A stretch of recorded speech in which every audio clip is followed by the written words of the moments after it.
자, 오늘 10번째 과로서 우리가 청지기직에 관련하여 우리가 함께 말씀을 나누고자 합니다. 여러분, 청지기는 뭔지 아시죠?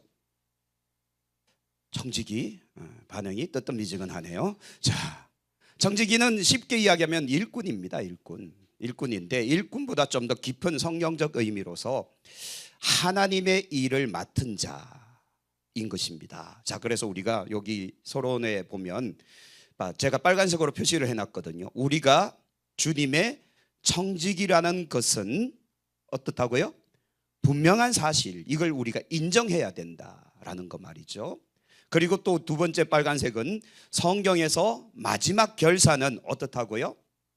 너무나 엄중하다는 거예요. 엄중해서 적당하게 넘어가지 않는다는 겁니다. 뒤에 이제 나오겠지만 달란트 비유에서 한 달란트 받은 자의 그 비참함, 그 결론, 그 결말을 우리가 알고 있지 않습니까? 바깥 어두운 데로 내어 쫓김을 당하고 그곳에서 뭘 한다고요? 슬피 울며 이를 간다는, 이게 너무 엄중하지 않습니까? 이게 무섭다는 거죠. 그래서 청지기의 마지막 결산을 하나님께서 하신다라는 거 우리가 기억해야 된다라는 거죠. 이제 한번 들어가 볼까요? 우리는 첫 번째 무엇을 맡은 청지기입니까? 시간을 맡은 청지기다. 그래서 우리의 인생의 시간들이 우리 것이 아니라 하나님께서 우리에게 주신 것이다 라는 걸 우리가 알고 있어야 된다. 그래서 삶에서 주어진 시간을 어떻게 사용해야 하는지 에베소서 5장 15절에서 17절 말씀을 가지고 공부해 보자라는 거죠. 같이 한번 읽어볼까요? 그런즉 너희가 어떻게 행할지를 자세히 주의하여 지혜 없는 자 같이 하지 말고 오직 지혜 있는 자 같이 하여. 뭘 아끼라고요?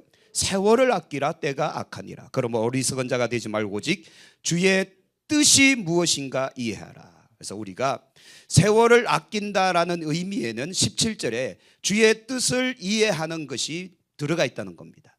그래서 우리가 그러면 거꾸로 주님의 뜻을 이해하지 못하면 세월을 어떻게 한다는 소리입니까? 허송세월 한다는 소리예요. 그렇죠? 그래서 우리가 주님의 뜻을 아는 것이 중요해요, 안 중요해요? 중요하다는 겁니다. 그래서 우리는 신앙생활은요, 끊임없이 하나님의 뜻이 무엇인지를 계속해서 물어가는 과정이에요. 그걸 발견해 나가는 과정이 신앙생활이다라고 보셔야 돼요. 그냥 단순히 교회를 다니는 것이 아니라 하나님의 뜻이 나를 통해, 교회를 통해, 우리를 통해 어떻게 펼쳐나가고 이 역사를 통해, 이 인류사를 통해 어떻게 하나님의 뜻이 이루어지고 있는지를 우리가 볼 수 있는 영적인 눈이 열려야 된다라는 거죠. 이걸 우리가 공부하고 훈련하고 또 연습하고 또 그걸 계속해서 채워나가는 것이 신앙생활 아닙니까? 그래서 교회는 꼭 좋은 교회를 다녀야만 이게 제대로 보인다니까요. 이 말을 하고 있는 의도에는 우리 교회는 세계적인 교회라.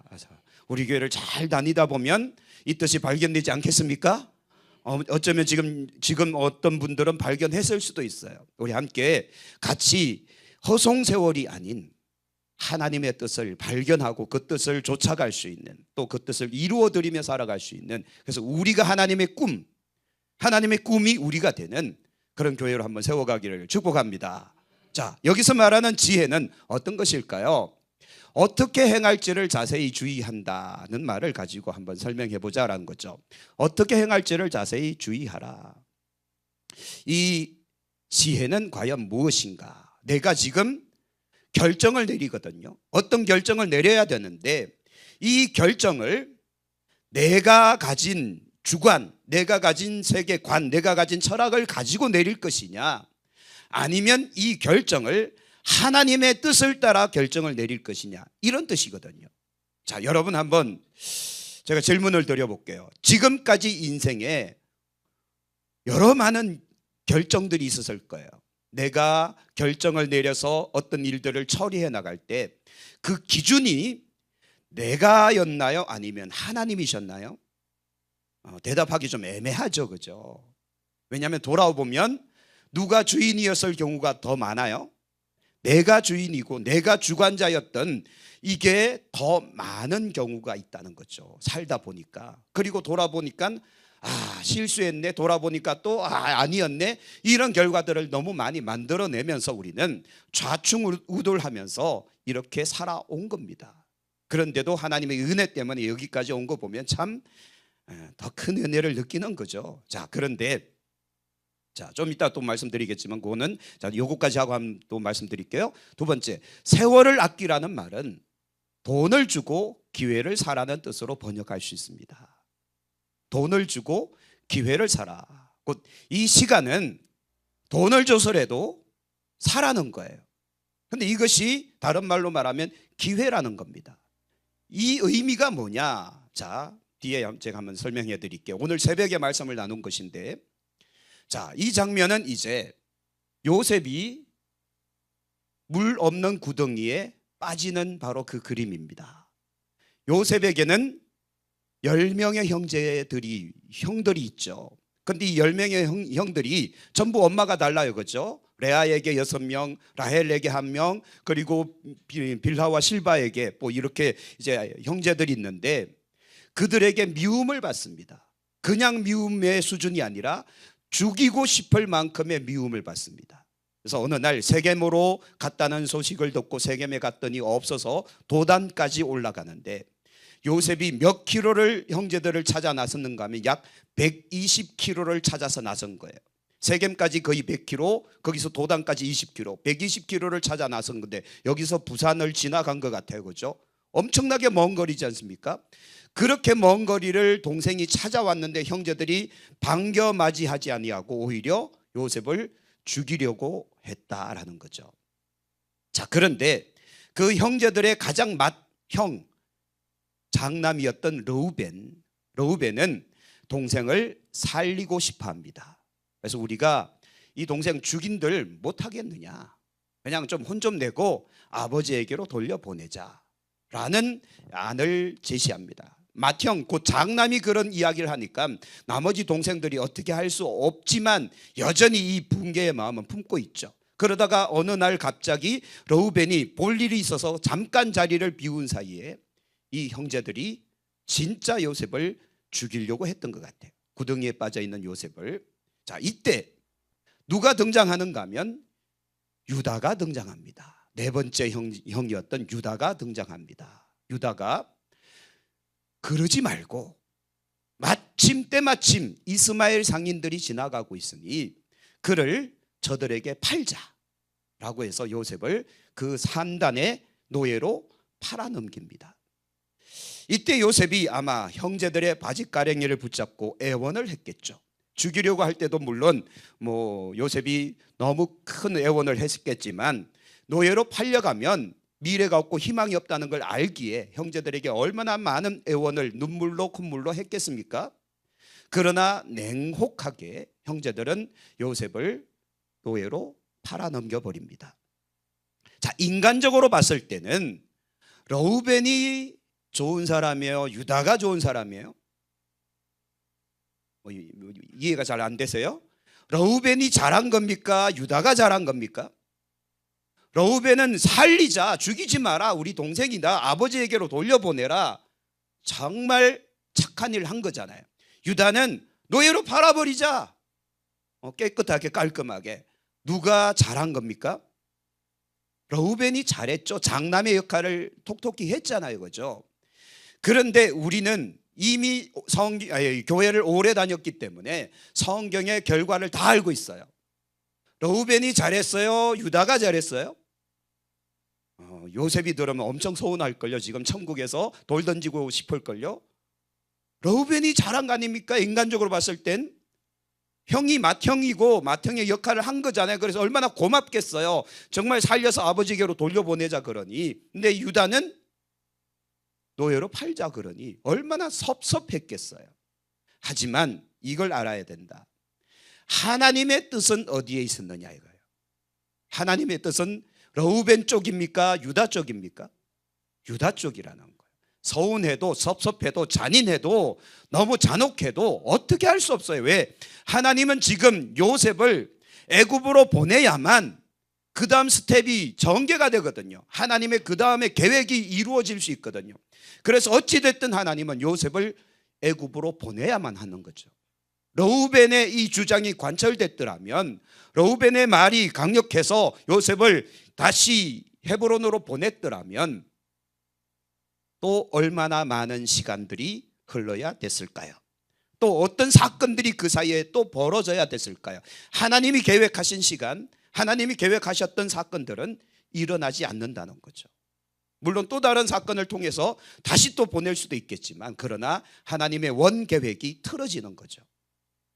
자, 그래서 우리가 세월을 아낀다는 것은 이와 같다라고 저는 생각하거든요. 그래서 이걸 말씀드린 건데, 우리가 인생을 살아가다가 결정을 내려서 이 결정대로 삶을 살아가는데, 이것이 내가 원하는 결정이냐 아니면 하나님의 뜻 안에서 내린 결정이냐, 이게 엄청난 차이를 낸다는 겁니다. 러우벤처럼 우리는 내가 내리는 결정이 옳다라고 생각하지만, 사실 하나님에게는 옳지 않음이, 또 하나님에게는 잘못됨이 있을 수 있고, 유다처럼 유다의 결정이 너무 잔혹하잖아요. 너무 가혹하지 않습니까? 동생을 향한 결정들이. 그러나 그것이 오히려 하나님의 뜻이었음을 우리는 보게 된다는 거예요. 자, 그래서 당신은 시간의 낭비를 줄이기 위해 매일 어떤 식으로 살고 있는가? 이 질문이 좀 어렵죠, 그렇죠? 우리는 그래서 우리의 삶의 현장 가운데서 내리는 결정들이 하나님의 뜻이 부합하도록 결정을 내려서 내 인생을 호송세월 하지 않고 살아가고 있는지, 아니면 내가 임의로 내 마음대로 결정해놓고 돌고 돌아 또 돌고 돌아, 마치 이스라엘 백성들이 광야를 40년을 돌듯 그와 같이 내가 같은 자리를 계속 맴돌고 있지는 않는가. 40년 38년을 돌고 나서 다시 또 38년 전에 왔던 가데스 바네아에 다시 도착하잖아요. 얼마나 허무한 인생이냐 이거예요.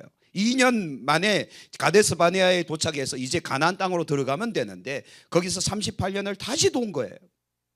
거기에까지 38년 도합 40년의 세월이 걸리지 않습니까? 그래서 우리는 이와 같이 인생을 낭비하는 일들이 꽤 많이 있다라는 거. 왜냐하면 우리의 결정 때문에. 그래서 다시 말씀드릴게요.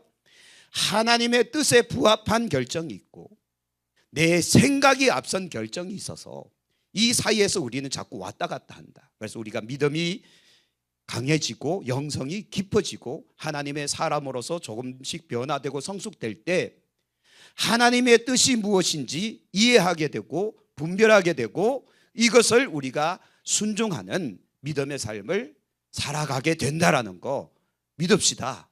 또 그렇게 우리를 맡깁시다. 끝까지 나만 고집하지 말고요. 내 생각이 옳다라고 하지 말고. 그래서 우리는 항상 겸손하게 겸허하게 하나님의 말씀 앞에 서야 된다라는 거죠. 자, 네 번째, 때가 악한 것과 시간의 선용은 어떤 관계가 있다고 보십니까? 그래서 세월을 아끼라 때가 악하니라. 자, 때가 악하다는 말, 그리고 세월을 아끼라는 말씀은 어떤 연관성이 있느냐 이거죠. 왜냐하면 우리가 이 시간들을 낭비하지 않아야 저와 여러분들이 삶이 성경대로 말씀드리면 70이요 강건해도 80 아닙니까? 요즘이야 뭐 100세 시대라고 해서 80에서 90을 살긴 하지만, 사실 하나님의 입장에서 볼 땐 이 80과 90의 시간들이 길어요, 짧아요? 짧잖아요. 여러분들도 솔직히 여기 있는 뭐 희경이 같은 애 이제 18살짜리 한테는 앞으로 남은 인생이 무진장 긴 것 같지만, 죄송해요, 여기 오늘 이동수 장로님이 볼 일이 있으면 안 가셔서 비유할 사람이 없네. 그 자리에 하필 앉아 계시는 우리 권창문 목사님, 자, 연세가 이제 어느 정도 드셨잖아요. 살아온 날이 훨씬 더 길고 이제 살아갈 날은 죄송해요, 얼마인지 몰라요. 그러나 분명한 것은 짧다라는 거죠. 짧아요. 그래서 우리 인생을 전체를 놓고 보면 긴 듯 하나, 그러나 굉장히 짧다라는 거죠. 하나님의 입장에서 봤을 때도 우리 인생은 그냥 점 하나도 해당되지 않는다. 하나님의 역사 속에서는 그 짧은 인생을 살아가면서 우리가 악한 세상에 휩싸인다는 거죠. 악한 죄악에 노출돼서 거기에 허우적거린다는 거예요. 그러면서 시간 낭비, 시간 허비, 이런 일들이 너무 많이 일어난다는 거죠. 요즘 이제 아이들이 방학을 했지 않습니까? 아이들이 방학하면 우리 때는 일부러라도 시간 계획표를 짜잖아요. 동그라미 그려놓고 10시부터 뭐 12시까지 막 쓰잖아요. 어차피 안 지킬 계획이었지만 그러나 계획은 세우잖아요. 요즘 애들은 시간 계획을 안 세워요. 어떻게 그 방학 시간을 보냅니까? 내가 잠드는 시간이 자는 시간이고, 내가 일어나는 시간이 일어나는 시간이고, 내가 놀면 그게 휴식 자유 시간이고, 공부하는 시간은 거의 없는 우리 집 아이들의 이야기를 하는 거예요. 그냥 자기 인생을 살아가는 거예요. 근데 부모 입장에서 봤을 때는 이거 뭐 하는 겁니까 지금? 허송세월하고 있는 거예요. 시간을 낭비하고 있는 겁니다. 그렇죠? 그 시간이라도 뭔가를 내가 좀 발전적인 것을 하면 좋겠는데, 똑같다는 거죠. 우리도 하나님께서 우리 인생을 보실 때 과연 가치 있게 시간을 쓰는구나, 인생을 의미 있게 사용하는구나 라고 보실까요? 아니면 허송세월 하는 것처럼 보여질까요? 알긴 아시네요. 그죠? 우리 인생이 너무 헛되이 지나가는 경우들이 많다라는 겁니다. 곧 우리가 죄악 가운데 살아가든지, 아니면 그냥 멍하니 살아가든지, 아니면 그냥 엉뚱한 길 돌아가는 그런 시간들이 너무 많다는 거예요. 마치 광야 생활처럼 말이죠. 물론 광야 생활도 이스라엘 백성들에게 필요했기 때문에 돌리신 것이지만, 어떻게 보면 조금 시간이 많이 아깝죠. 아까도 말씀드렸지만 2년 만에 가데스 바네아에 도착했으면, 곧장 올라갔으면 40년 걸릴 필요도 없죠. 2년 만에 가나안 땅 정복 전쟁이 시작된단 말이죠.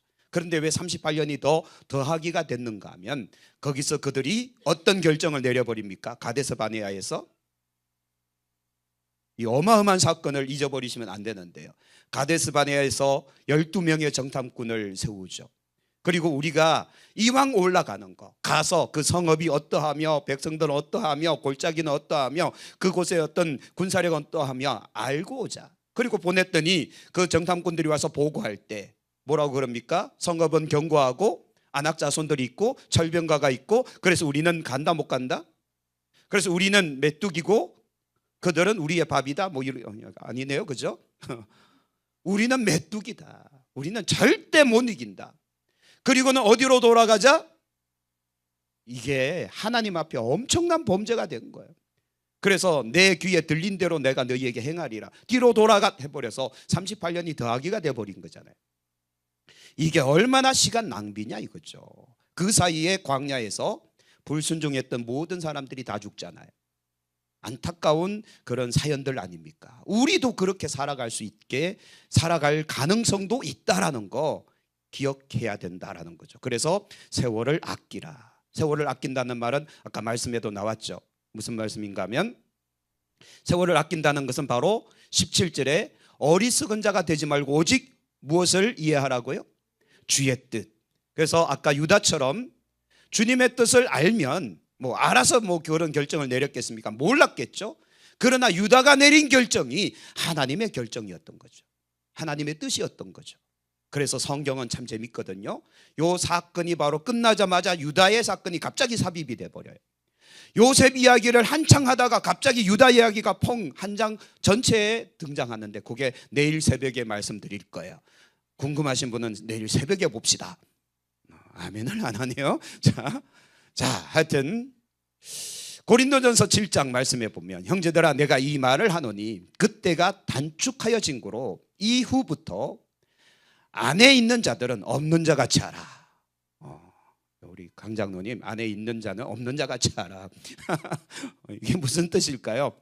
우는 자들은 울지 않는 자 같이 하고, 기쁜 자들은 기쁘지 않는 자 같이 하고, 매매하는 자들은 없는 자 같이 해라. 왜냐하면 31절에 이제 나오죠. 세상 물건을 쓰는 자들은 다 쓰지 못하는 자 같이 하라는 거예요. 왜냐하면 이 세상의 외형은 지나가는 것들이다. 너무 거기에 매여 있지 말라 이거예요.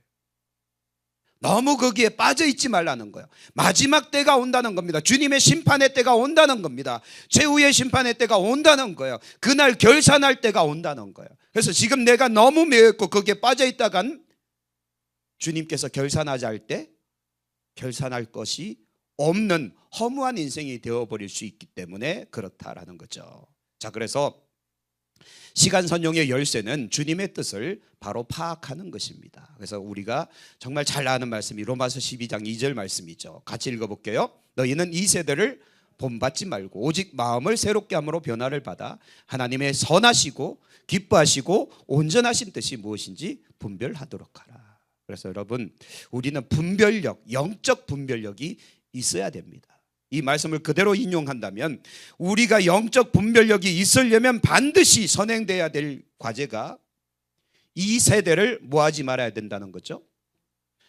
이 세대, 이 세상에 내 마음과 생각을 뺏기지 말라는 거예요. 여기에 깊이 빠져 있지 말라는 거예요. 여기에 빠져 있다가는 우리가 하나님의 뜻을 분별하지 못하게 된다는 거죠. 자, 그러므로 여러분, 우리는 하나님의 뜻을 분별할 수 있는 영의 분별력이 있기를 축복합니다.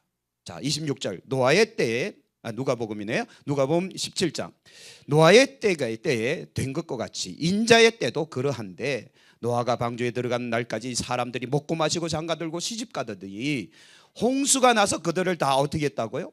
멸망시켜 버립니다. 요즘하고 비슷하지 않습니까? 사람들이 바빠요. 뭐가 그래 바쁜지 하여튼 바빠요. 바쁘시죠? 오늘도 엄청 바쁘셨죠? 바빴잖아요. 바빠서 기도도 못했고, 바빠서 성경도 못 읽었고, 바빠서 전도도 못했고, 솔직히 말하세요. 바빠서 이제서야 온 거잖아요. 또 안 오면 또 목사가 또 안 왔다고 찍을까봐, 또 싫은 소리 할까봐 억지로 나오긴 했는데 바쁘셨잖아요. 왜 그렇게 바쁜지 모르겠어요. 왜 하는 일이 그렇게 많은지 모르겠어요. 근데 돌아보면 안 바쁜 것 같은데 바쁜 것처럼 살았어요. 노아의 시대가 사람들이 그렇게 삶을 살았다는 거죠. 그런데 문제는 다 멸망당했고 롯의 때도 똑같다는 거죠. 먹고 마시고 사고 팔고 심고 집을 짓더니 결국 하나님의 심판에 다 쓸려가 버렸다. 이게 얼마나 안타깝냐라는 거죠. 자, 6번 당신이 지금이라도 주님 앞에 선다면 시간을 잘 관리한 사람으로 칭찬을 받을 수 있겠는가? 여러분 어떠세요? 오늘 밤 너무 좀 끔찍한 이야기를 하는 거 아닌가요? 오늘 밤 여러분들의 영혼을 데려가시면 여러분들이 주님 앞에 섰다고 가정해 보시죠. 주님께서 여러분들을 탁 만났을 때 수고했어. 제가 오늘 새벽에 이렇게 표현했거든요. 내가 기대한 것 이상으로 해줘서 너무 고맙다고. 이런 칭찬을 받으면 얼마나 좋겠습니까? 그렇죠? 우리에게 은사 주신 것 이상으로, 우리에게 복 주신 것 이상으로, 우리에게 능력 주신 것 이상으로 우리가 삶을 잘 살아냈으면 얼마나 큰 칭찬이 있겠습니까? 근데 주님 앞에 섰는데 보여드릴 것, 자랑할 것, 또 결산할 것 아무것도 없으면 부끄럽지 않겠는가 라는 거죠. 그래서 우리는 우리의 인생의 시간을 잘 관리하고 있는지, 관리하며 살아가고 있는지 우리가 한번 우리 자신을 돌아봐야 되지 않겠는가라는 것이고요. 자, 두 번째, 우리는 재물을 맡은 청직이다. 제가 저 그림을, 이 사진을 보면서 저게 과연 얼마일까 혼자 계산을 해봤는데 대충 세봐도 한 20억이 넘더라고요. 부러우시죠? 제 건 아닙니다. 그림의 떡입니다. 자, 그런데 이 재물들, 이것을 우리가 맡은 청직이라는 거죠. 그래서 역대상 29장에 보면 어떤 말씀이 나오는가 하면, 자, 다윗의 이야기거든요. 나와 내 백성이 무엇이기에 이처럼 즐거운 마음으로 드릴 힘이 있었나이까. 그 다음 빨간색 같이 읽을게요. 모든 것이 주께로 말미암아 싸우니 우리가 주의 손에서 받은 것으로 주께 드렸을 뿐이니이다. 예전에 지난달인가요? 제가 다윗이 하나님 앞에 드린, 성전을 건축하기 위해서 하나님 앞에 드린 금액을 지금 현재 돈으로 환산하면 어느 정도인가 제가 한번 말씀드렸죠. 요즘으로 말하면 한 200조 정도 되는, 셀 수도 없는 어마어마한 돈을 하나님 앞에 드렸다. 드려놓고는 이 고백을 하고 있는 거예요. 모든 것이 주님께로 말미암았고 주의 손에서 받은 것으로 주께 드렸을 뿐이니이다. 이 말이 맞아요, 틀려요? 맞는 건 인정하시네요, 그죠? 근데 다윗이니까, 다윗의 이야기니까 그렇게 이야기하고, 여러분들은 그러면 여러분들도 주님께 받은 것으로 주님께 드리고 있습니까? 이봐요, 아멘이 안 나오잖아요. 다윗은 사실은 어렸을 때 뭐였었습니까? 가정에서 목동이었죠. 양치기. 형제들에게도 미움을 받고 아버지에게도 인정 못 받고, 하여튼 구박덩어리죠. 그래서 사무엘 선지자가 가정을 방문했음에도 불구하고 아버지 이새는 다윗을 제외시키죠. 왜냐하면 다윗은 키가 작고 아담하고 얼굴이 붉고 눈이 부리부리하고 요즘으로 말하면 기생오라비 같아서 누구에게도 내세울 수 없을 만큼의 초라한 인생이었던 거죠. 그 당시 요즘이야 그런 아이들 뭐 아이돌로 뛰어다니고 노래하고 막 연예계로 진출하지만 그 옛날 힘이 있고 키 크고 막 이런 사람이 인정받는 시대 아닙니까? 다윗 시대는. 그래야 전쟁터에도 나가고 농사도 짓고 가정을 또 책임지는 거니까. 근데 다윗은 전혀 아니었더니 다윗은 그래서 양치기 목동이었다는 거죠. 별 볼 일 없는 그냥 들판에서 기타나 치고 뭐 악기나 연주하는 그런 어린 소년, 아무것도 없었던 그런 어린 소년이 이 통합 이스라엘의 왕이 될 줄 누가 알았겠냐 이거예요. 다윗은 돌아보면 그래서 내 인생은 다 하나님께서 내게 주신 것이다. 왕좌도 이 부귀 영화도 전부 하나님께서 내게 주신 것이다. 그 믿음이 있었기에 이 고백을 할 수 있었던 것 아니겠습니까? 자, 15절. 우리는 우리 조상들과 같이 주님 앞에서 이방 나그네와 거류민들이라. 자, 그래서 다윗은 이 말을 어떻게 이해를 했는가 하면 자기들은 히브리 민족이라는 거예요. 히브리 민족. 자, 지난번에 제가 히브리 민족에 대한 의미를 가르쳐 드렸습니다. 기억을 더듬어 보시기 바랍니다. 히브리라는 그 말 단어의 뜻은요, 건너온 사람들. 곧 큰 강 유프라테스 강을 건너서 이주한 사람들, 건너온 사람들이라는 뜻이에요. 그래서 여러분들이 이해하기 쉽게 영순댁 말씀드렸습니다. 이해가 안 되시나? 영순댁 산양면에 살고 계시나 50년 동안 여기서 살고 계셨으나 아직도 영순댁 있잖아요, 그죠? 왜? 영순면에서 건너온 사람이라고. 아브라함은 히브리 민족으로 불리움을 받습니다. 무슨 소린가 하면 이방인, 외지인, 건너온 사람들, 이게 히브리 민족인 거예요. 다윗은 그걸 가지고 이야기하고 있는 겁니다. 우린 나그네다. 또 거류민들이, 그러니까 우리는 나그네와 같은 삶을 살고 있는 것인데 세상에 있는 날들이 그림자 같다. 이게 다윗이 할 말은 아니거든요. 그러나 사실을 이야기하는 하나님 앞에 믿음을 고백하는 겁니다. 잠깐 있다가 사라지는 안개와 같은 인생. 그래서 우리는 하나님이 보실 때는 아무것도 아닌데 뒤에 말씀을 보면 우리 하나님 여호와여 우리가 주의 거룩한 이름을 위하여 성전을 건축하려고 미리 저축한 이 모든 물건이 다 주의 손에서 왔사오니 다 주의 것이니이다. 아무것도 아닌 인생에 이와 같은 엄청난 일을 맡기시니 감사합니다. 뭐 이런 찬송시 아닙니까? 그리고 마지막 17절 나의 하나님이 같이 읽어볼까요? 주께서 마음을 감찰하시고 정직을 기뻐하시는 줄 내가 아나이다. 내가 정직한 마음으로 이 모든 것을 즐거이 드렸사오며 이제 내가 또 여기 있는 주의 백성이 주께 자원하여 드리는 것을 보니 심히 기쁘도소이다.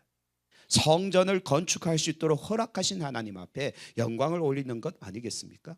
자, 그러므로 여러분, 재물이 전적으로 하나님의 것임을 강조하기 위해 다윗은 두 가지 점을 이야기하고 있습니다. 두 가지 뭔가 하면, 자 14절 나와 내 백성이 무엇이기에, 자 파란색으로 된 거 읽어볼게요. 모든 것이 주께로 말미암았다는 거예요. 아까 말씀드렸습니다. 내가 왕이 된 것도 주께서, 그렇죠? 내가 모든 부귀 영화를 누리게 된 것도 주께서, 내가 주변에 있는 모든 국가들을 정복할 수 있었던 것도 주께서 다 베푸신 은혜다라는 걸 고백하고 있는 겁니다. 그래서 거기서 이제 거두어들인 전리품들, 그리고 이 왕국 안에 정말 금과 은과 보석과 정말 진귀한 것들이 많아져서 부귀 영화를 누리고 있는 모든 것들이 주께로 말미암았다. 그리고 빨간색이요, 우리가 주의 손에서 받은 것으로 주께 드렸다라는 거예요. 내 거 주님께 드리며 생색낸 게 아니라 주님께서 내게 주신 것 다시 돌려드리나이다, 이 믿음으로 드렸다는 거죠. 이 두 가지 다윗의 위대함이죠. 여러분도 다윗처럼 고백할 수 있으시겠습니까? 매주마다 우리가 헌금을 드리죠. 또 한 달에 한 번씩 우리가 11조를 드리죠. 그러면서 우리가 주님께서 내게 주신 것으로 내가 주께 드리나이다. 이번 돌아오는 주일 감사헌금 봉투에 그렇게 누가 적어내는지 한번 보겠습니다. 전혀 반응이 없으시네. 아니면 11조 봉투에 아예 그렇게 적어 놓든지요. 주께서 내게 주신 것으로 내가 주께 드리나이다. 다윗의 고백 아닙니까? 우리가 주의 손에서 받은 것으로 주께 드렸을 뿐이니라. 곧 내 것이 아니라는 거죠. 내 것이 아니라 주님 거라는 거죠. 주님께서 내게 주신 복이다. 누리게 하신 복이다. 그리고 그것을 내가 다시 또 주님께 드리며 영광 올립니다. 이런 고백들 아닙니까? 우리도 이와 같은 믿음의 고백이 있기를 소망합니다.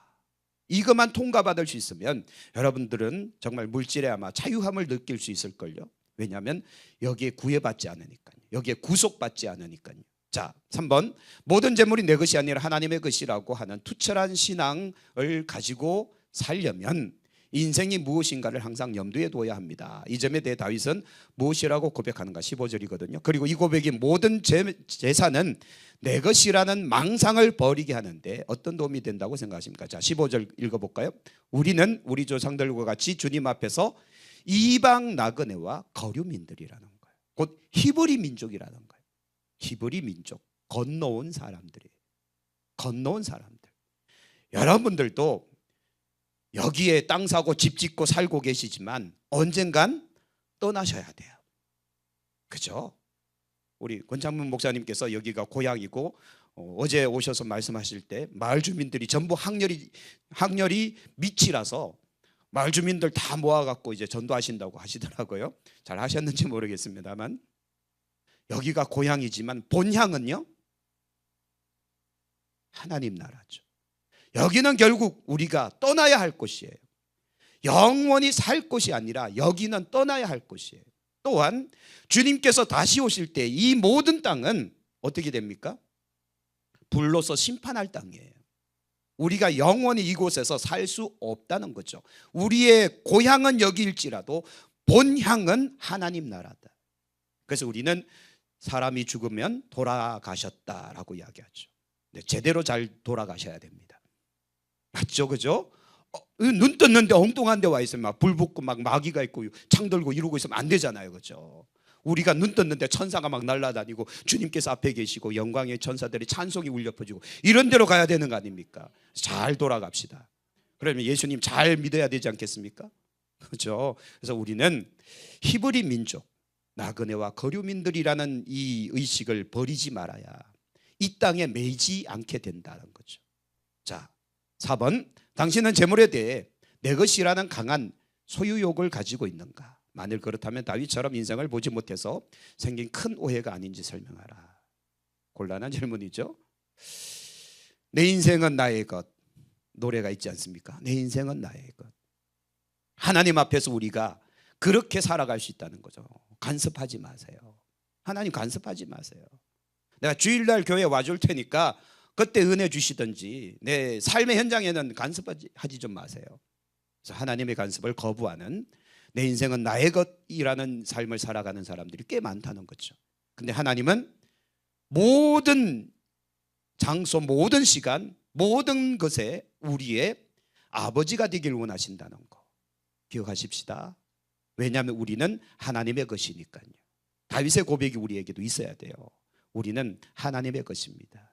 내가 가진 모든 것도 하나님께서 내게 주신 것들입니다 라는 거 말이죠. 자, 5번, 하나님이 하나님의 주인 되심과 자신의 청지기 됨을 시인하는 사람은 재물을 하나님께 드릴 때마다 두 가지 마음 자세로 드릴 수 있게 되는데, 자, 17절 말씀 빨간색과 파란색입니다. 하나님 앞에 예물을 헌금을 드릴 때 정직한 마음으로 즐거이 드릴 수가 있고요, 자원하여 드릴 수 있게 되는 겁니다. 그렇죠? 자, 아나니아와 삽비라 이야기 아시죠? 모르는 사람들인가요? 아나니아와 삽비라, 초대교회 때 일어났던 큰 사건이지 않습니까? 그들도 밭을 팔았어요. 근데 얼마를 감추어 두고 일부만 헌금을 합니다. 근데 이 일부만 헌금한 것도 대단한 거 아닙니까? 그렇잖아요, 그죠? 황순영 권사님이 밭을 파셨어요. 근데 밭을 팔았는데 100%다 드리려고 하다 보니까 돈이 너무 많아. 50%만 하셨어요. 50%만 하셔도 이게 굉장히 많이 하신 거잖아요. 근데 베드로가 뭐라 그럽니까? 이게 다냐? 문제는 뭡니까? 거짓말이잖아요. 다 드린 게 아닌 반만 드렸음에도 불구하고 다 드렸다라고 이야기하는. 그렇다면 아나니아와 삽비라의 그 의 중에는 무슨 마음이 있는 겁니까? 차라리 하지를 말지. 왜 하필이면 팔아서 이게 다라고 왜 드리고 있습니까?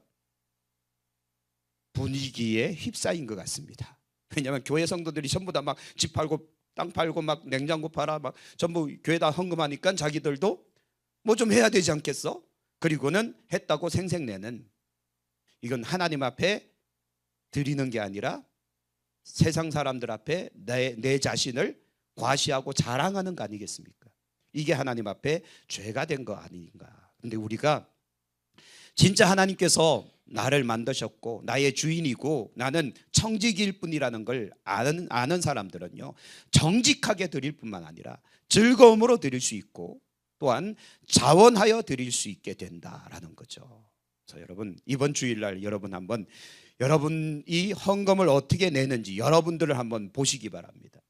즐거운 마음으로 기쁜 마음으로 자원하여 드리는가, 아니면 마지못해서 드리는가. 분위기가 갑자기 썰렁해졌어요. 돈 이야기하면 자꾸 썰렁해지네요. 근데 우리가 우리를 한번 돌아봐야 돼요. 과연 나는 어떤 마음으로 드리고 있는가 라는 거 말이죠.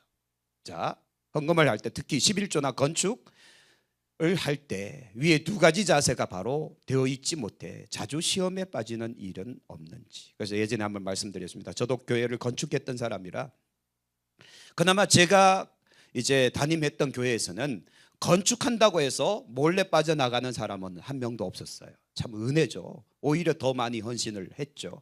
왜냐하면 2억 7천짜리 교회를 건축하는데 1,000만 원을 들고 시작했으니까 이거는 정신 나간 짓이었죠. 공감을 못 하시나요? 총 공사비 2억 7천이 들어갔는데 교회 통장 안에 1,000만 원이 있었어요. 이걸로 시작을 한 겁니다. 근데 하나님은 끝을 보게 하시더라고요. 그리고 삽시간에 이걸 다 갚아 나갔다니까요. 정말 하나님의 역사는 놀랍습니다. 그런데 이웃교회 교회 건축이 있었어요. 네, 제가 들리는 귀가 있잖아요. 듣는 귀가 있잖아요. 그랬더니 꼭 그런 사람이 있더라고요.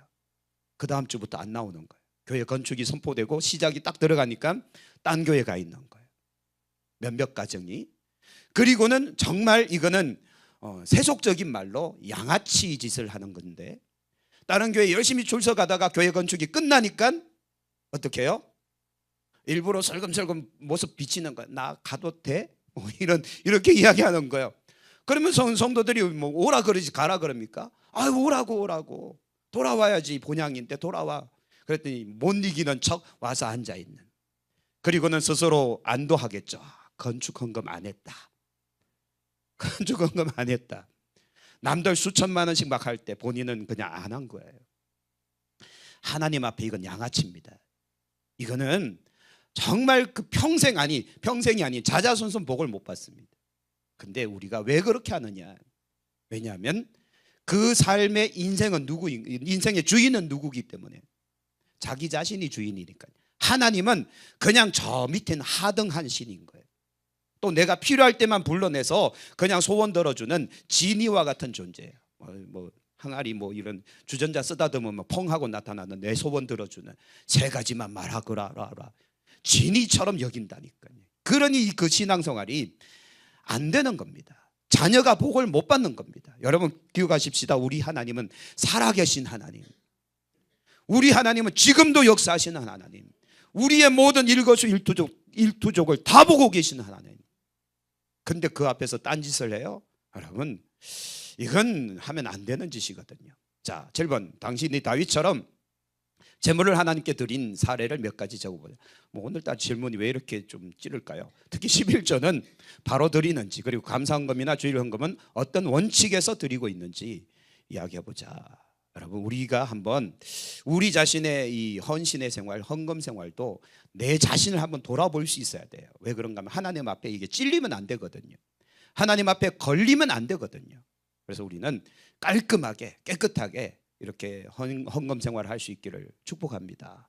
그래야만 강단에서 외치는 복이 또 성경에 기록되어 있는 모든 복의 말씀들이 여러분들이 삶을 살아가면서 정말 이 하늘에 있는 신령한 복들이, 땅에 기름진 복들이 넘쳐나지 않겠습니까?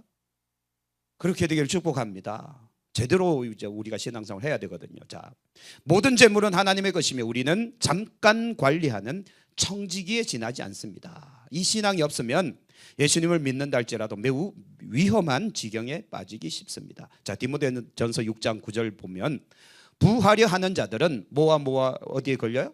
시험과 올무에 걸려요. 그리고 어리석고 해로운 욕심에 떨어져요. 곧 사람으로 파멸과 멸망에 빠지게 해요.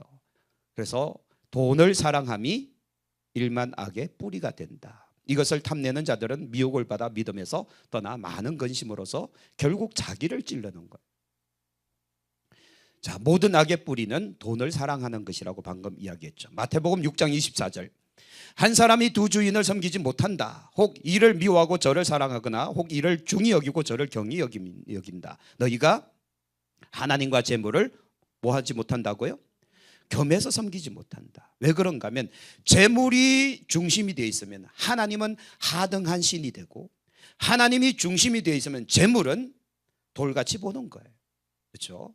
그래서 오히려 그것을 가지고 하나님 앞에 영광 돌리죠. 예수를 믿는 사람이 돈의 마음을 뺏기면 어떤 손해를 보는가? 무서운 것은 요한계시록 3장 20절 말씀이죠. 라오디게아 교회 이야기. 자, 라오디게아 교회는 제가 몇 번이나 말씀드렸습니다. 나는 부자라, 부유하여 부족한 것이 없다 자랑했던 교회가 라오디게아 교회예요. 근데 그 교회의 문제점은 이겁니다. 예수님께서, 성령께서 말씀하시잖아요. 볼지어다. 그 다음 같이 읽어볼까요? 내가 문 밖에 서서 두드린다는 거예요. 지금 예수님이 어디 계십니까? 문 밖에요. 그리고 그 문 안에는, 교회 안에는 지들끼리 놀고 먹고 앉아 있는 거예요. 예수님을 밖으로 몰아내고 자기들끼리 놀고 먹으면 이게 교회입니까? 아니잖아요. 동호회죠. 개모임 아닙니까? 개모임.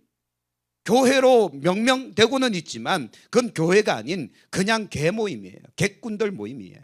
그냥 동호회잖아요. 그냥 종교생활 좋아하는 사람들끼리 모여서 노래하고 예배 드리는 형식으로 예배하는, 예수님이 없는 교회 아닙니까? 그래서 돈의 마음을 뺏기면 예수님이 쫓겨나신다. 말이 적당하지 않지만 예수님을 배제하는, 배제된 신앙생활을 할 수 있게 된다라는 거죠. 그래서 당신은 감사헌금을 하는 기준은 무엇입니까? 신명기 8장 한번 볼까요? 그러나 내가 마음에 이르기를 내 능력과 내 손의 힘으로 내가 이 재물을 얻었다 말할 것이다. 너희 하나님 여호와를 기억해라. 그가 너에게 재물 얻을 뭘 주셨다고요? 능력을 주셨다. 이같이 하시면 네 조상들에게 맹세하신 언약을 오늘과 같이 이루려 하심이다 라고요. 하나님은 약속을 지키기 위해서 이스라엘 백성들에게 은혜와 복을 주신 거거든요. 그들이 그런데 잘 되다 보니까 자기 힘으로 얻은 것처럼 여겨버리니 이게 문제가 됐다라는 거죠. 여러분, 감사는 범사의 모든 일상 속에서 하나님께서 내게 은혜 베푸심에 대한 반응인 겁니다. 억지로 하면 안 되고요. 또 보여주기 식으로 하면 안 되고요. 그래서 여러분, 제가 누누이 강조하지 않습니까? 감사를 하는 사람에겐 감사할 일이 많아진다. 왜냐하면 감사의 중요성을 알고 있기 때문에. 감사할 일이 없어도 감사해라. 왜냐하면 모든 것이 다 하나님의 은혜 안에서 우리가 살아가는 거 아닙니까? 인정하십니까? 여러분들이 오늘 아무 일도 일어나지 않은 것처럼 살아왔어도 오늘 여러분 무사하셨잖아요. 자동차를 탔는데 사고 안 나셨잖아요. 걸어오다가 벼락 안 맞으셨잖아요. 그렇잖아요, 그죠? 우리가 오늘 무사하고 평안하고 내 가정에 문제 없는 건 하나님의 은혜 아닙니까? 이렇게 계산하면 감사하지 못할 게 없다니까요. 근데 우리가 왜 감사의 예물을 안 드리는가? 우리가 여전히 하나님을 넣고 있지 않는 겁니다. 하나님이 내 삶에 없는 거예요. 그러니 감사할 일이 없는 겁니다. 여러분, 그래서 우리는 감사해야 돼요. 모든 것이 다 감사 아니냐. 그래서 기준은 하나님께서 내게 재물 얻을 능력을 주셨다라는 거 고백하며 살아가기를 소망합니다. 할렐루야. 그래서 내가 오늘 직장이 있음이, 내가 지금 일할 수 있는 일터가 있음이, 내가 지금 수입을 올릴 수 있는 여러 가지 많은 어떤 여건들이 있음이 다 하나님의 은혜예요. 그 은혜에 감사하는 우리 모두가 되어지기를 축복합니다. 할렐루야. 자, 재물을 주인이신 그리스도의 뜻대로 관리하는데 필요한 몇 가지 원칙이 있습니다. 빨간색만 볼게요. 소망을 누구에게 두자? 하나님 앞에 두자. 그래야만 하나님의 뜻대로, 그리스도의 뜻대로 관리할 수 있게 됩니다. 소망을 물질에 두고 이 세상에 돋보리니까 우리는 계속 축적해야 되는 거예요. 더 많이 모아서 상속해 주려고. 이게 인생의 최대의 목적. 그래서 제가 서울에 있을 때 이런 이야기가 있었어요. 서울 사람들이 이렇게 산다네요. 처음에 이제 LH 주공리죠. 12평짜리 아파트 받아서 기분 좋아서 살다가 24평 아파트 늘렸고, 또 살다 보니 35평 늘렸고, 살다 보니 45평 늘렸고, 그랬더니 죽었더라. 평생을 집 늘리다가 죽은 거예요. 왜냐하면 서울은 그렇게 살 수밖에. 왜냐하면 45평 정도 아파트를 살려면 얼마가 있어야 될까요? 예? 지역마다 좀 다르겠지만 그냥 서울 한복판 딱 찍어서 한남동 45평 얼마일까요? 여러분 상상을 초월할걸요. 2, 30억이요? 2, 30억이면 외곽에 집을 사야 됩니다. 외곽에 뚝 떨어진 데, 성남시 이런 데 사야 됩니다. 서울 한복판에 한 35평짜리 아파트를 살려면 적어도 50억에서 70억 갑니다. 우리 상상을 뛰어넘습니다. 그러니 이런 아파트를 어떻게 사요? 평범한 사람들은 그냥 평생을 집 사다가 전세로 끝나는 인생이 태반입니다. 근데 이게 얼마나 허무해요. 왜냐하면 그들의 소망은 이 땅에 있는 거예요. 소망이 이 땅에 있으니까 그것만 하다 인생을 끝내버린 거예요. 그러면 하나님 나라에 가서 너 뭐 하다 왔냐? 그러면 아파트 늘리다 왔습니다. 예, 45평까지 살려고 했다가 안타깝게도 35평에서 멈췄나이다. 이런 고백밖에 할 수가 없는 거죠. 주님께서는 아이 화상아 그러시겠죠. 내가 너에게 은사 주고 복도 주고 능력 주고 복음 주고 다 줬는데 그걸 왜 그렇게 쓰레기 취급했느냐.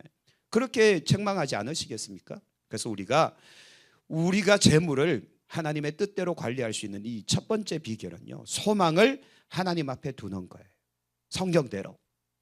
두 번째, 선을 행하고 선한 사업을 많이 하고 나누어 주기를 좋아하고 너그러운 자가 되게 해라.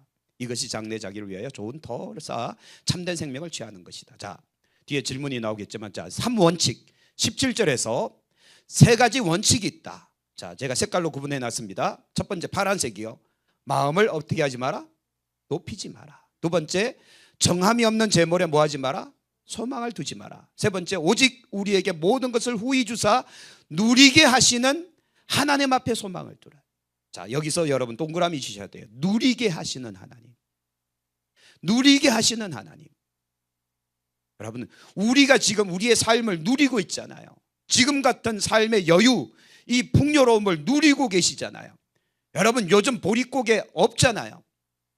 우리 세대는 보릿고개를 아는데 얘네들 세대는 보릿고개가 뭔지를 몰라요. 그냥 누구죠? 그 가수가 부른 보릿고개 노래밖에 생각이 안 나잖아요. 야야 뛰지 마라, 배 꺼질라, 가슴 시린 보릿고갯길. 제가 이 가사를 왜 외우고 있는지 모르겠지만, 자, 우리는 보릿고개 시절을 알아요. 얼마나 살기 힘들었냐고요.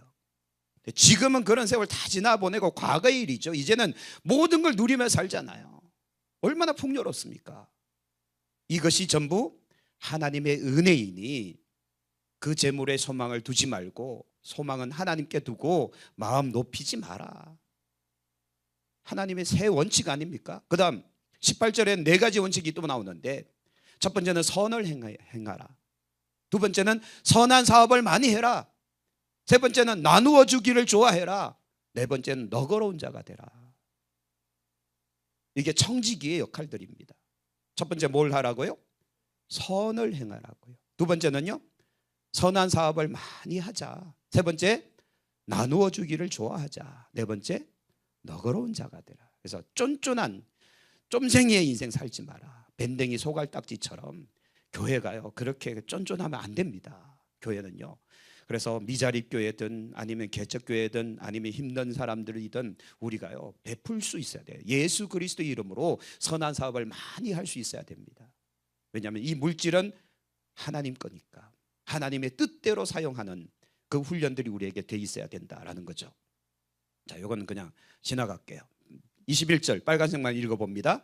내 보물이 있는 그곳에는 네 마음도 있다. 그래서 주님께서는 우리의 마음 중심을 보시잖아요. 우리 마음이 어디 있는지, 주님께 있는지 보물에 있는지, 곧 재물에 물질에 있는지 주님은 다 보고 계신다라는 거죠. 다섯 번째, 마태복음 25장에는 달란트 비유가 나옵니다. 19절에 오랜 후에 그 종들의 주인이 돌아와 그들과 뭘 합니까? 결산한다니까요. 서두에 말씀드렸습니다. 이는 엄중하다고. 결산할 날이 온다.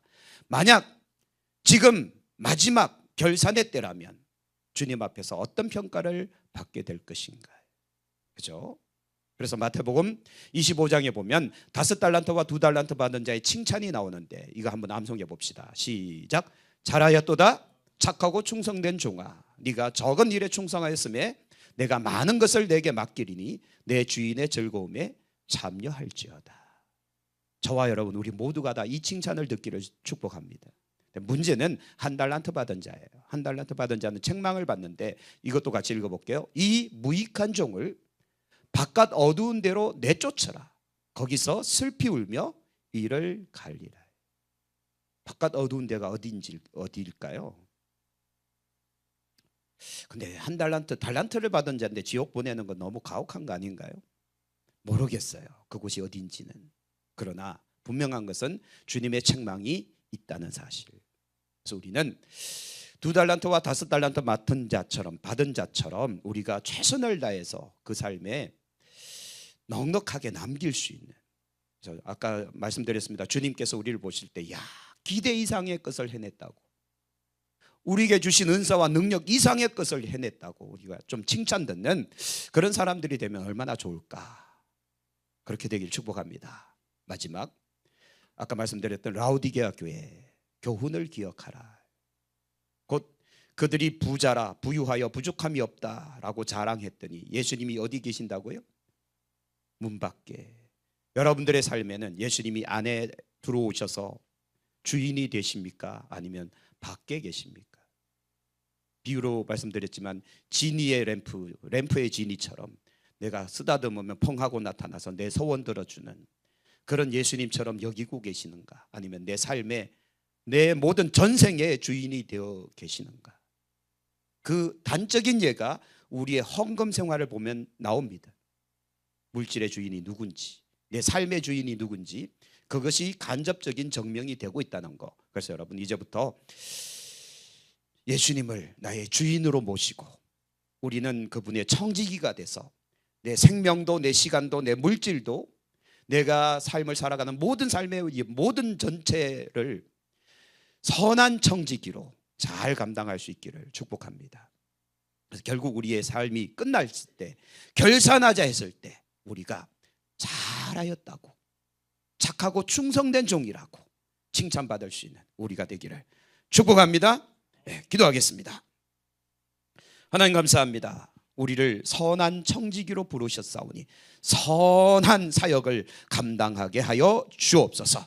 그래서 주님 앞에 섰을 때 잘했다고 칭찬 듣고 또 우리의 이 합력된 하나된 모습을 통해 우리 사냥교회가 크게 날로 부흥하며 하나님의 뜻이 이루어지고 하나님의 꿈이 이루어지는 교회로 세워갈 수 있는 우리 모두가 다 되게 하여 주옵소서. 감사합니다. 우리 주 예수님 이름으로 축복하며 기도합니다. 아멘.